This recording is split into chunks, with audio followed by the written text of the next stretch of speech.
श्री नवनाथ कथा सार अध्याय 15वा. गोरक्ष जालंधर भेट. कानिफ व मारुती यांचे भांडण. श्री गणेशाय नमः. बद्रिकाश्रम क्षेत्री गोरक्ष व कानिफ हे दोघे दोन भिन्न स्थानी तपश्चर्या करत होते, पण त्या दोघांनाही एकमेकांची माहिती नव्हती. साधना पूर्ण झाल्यावर दोघेही आपापल्या गुरूंच्या शोधार्थ निघाले. कानिफ जालंधरांचा शोध घेत उत्तरेकडे निघाले, तर गोरक्ष मच्छिंद्रांचा शोध घेत दक्षिणेकडे गेले. फिरत फिरत ते हेलापट्टणास गेले. तेथे नगरवेशीवर द्वारपालकांकडे मच्छिंद्रनाथांविषयी चौकशी केली. तेव्हा त्यांनी 10 वर्षापूर्वी जालंधरनाथ नावांचे एक साधू वर्षभर राहून गेल्याचे सांगितले आणि त्यांच्या संदर्भातील अधांतरी तरंगणाऱ्या भाऱ्याची नवलकथाही ऐकवली. तेव्हा आपले गुरु मच्छिंद्रनाथच नाव बदलून राहिले असावेत असा विचार करून ते नगरात प्रवेशले. तेथे भिक्षा मागत असताना ते गोपीचंदाने जालंधरांच्या ज्या ठिकाणी पुरले होते तेथे आले आणि एका घरासमोर उभे राहून अलख निरंजन अशी हाक दिली.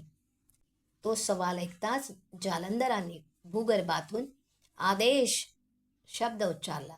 तेव्हा गोरक्ष म्हणाले, मला आदेश देणारे जती महाराज, आपण कोठे आहात? आपले नाव काय?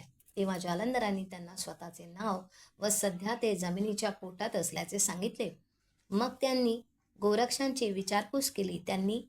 त्यांनीही स्वतःचे नाव, गुरूंचे नाव सांगितले आणि म्हणाले, महाराज, आपली अशी स्थिती कशी झाली? तेव्हा जालंधरांनी त्यांना सर्व इतिवृत्त सांगितले. ते ऐकून संतापलेले गोरक्ष गोपीचंदाला धडा शिकवण्याची वार्ता करू लागले. तेव्हा जालंधरांनी त्यांना शांत केले आणि सध्या याविषयी कोठेही वाच्यता न करता पुढे जावे, पण कानिफ नावांचे माझे शिष्य भेटल्यास त्यांना हे सगळे सांगावे अशी सूचना केली. ती मान्य करून गोरक्षांनी ते नगर सोडले आणि यात्रा करत जगन्नाथपुरीस गेले. कानिफ व मारुती यांचे भांडण. इकडे कानिफही लोकांना सन्मार्गाचा उपदेश करत जालंधरांना शोधत हिंडत होते.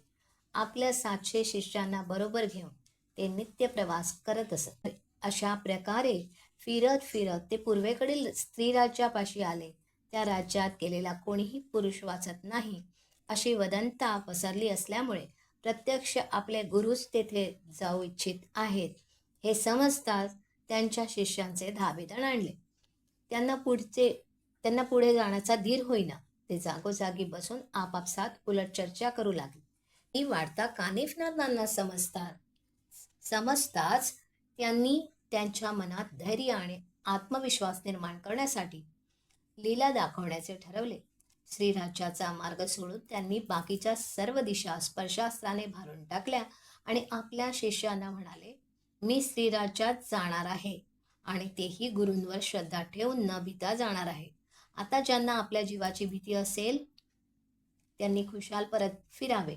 ते ऐकून त्यांचे 7 शिष्य वगळता बाकीचे सर्व शिष्य मागे फिरले आणि काही अंतर जाताच स्पर्शास्त्राच्या प्रभावाने जमिनीला खिळले.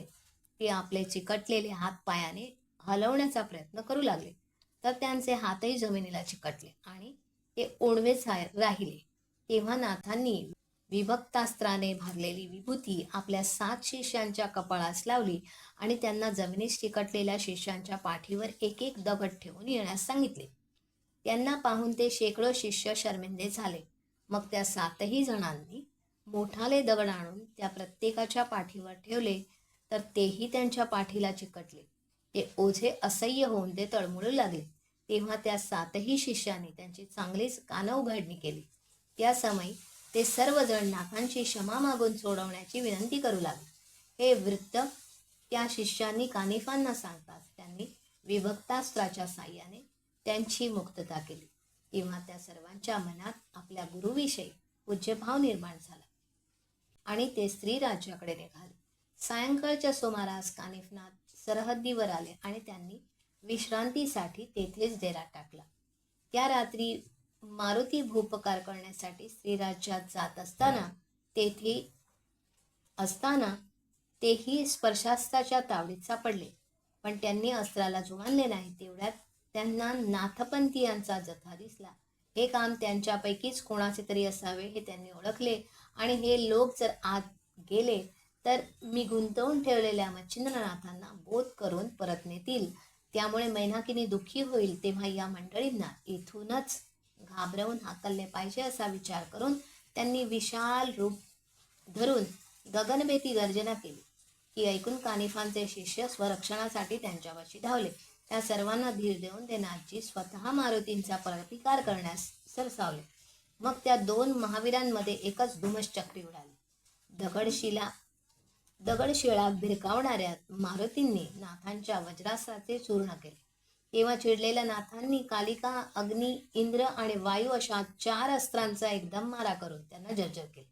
त्यावेळी वायुदेवाने आणि समुद्राने मारुतींची समजूत काढून त्यांचे व नाथांचे सख्य करून दिले. तेव्हा कानिफांनी मच्छिंद्रनाथांना कोणताही उपदेश करून त्यांचे मन वळवण्याचा प्रयत्न करू नये या अटीवरच त्यांनी कानिफनाथांना स्थिर राज्यात जाण्याची अनुमती दिली.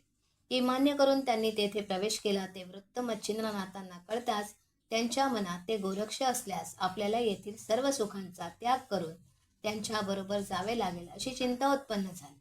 पण तसे न दर्शवता ते कानिफ बेटीस निघाले आणि ते गोरक्ष नाहीत हे पाहून सुटकेचा निश्वास टाकला. त्यांनी कानिफांची आस्तने चौकशी केली आणि महिनाभर मोठ्या आग्रहाने आपल्यापाशीच ठेवून घेतले. अवधूत चिंतन श्री गुरुदेव दत्त. शुभम.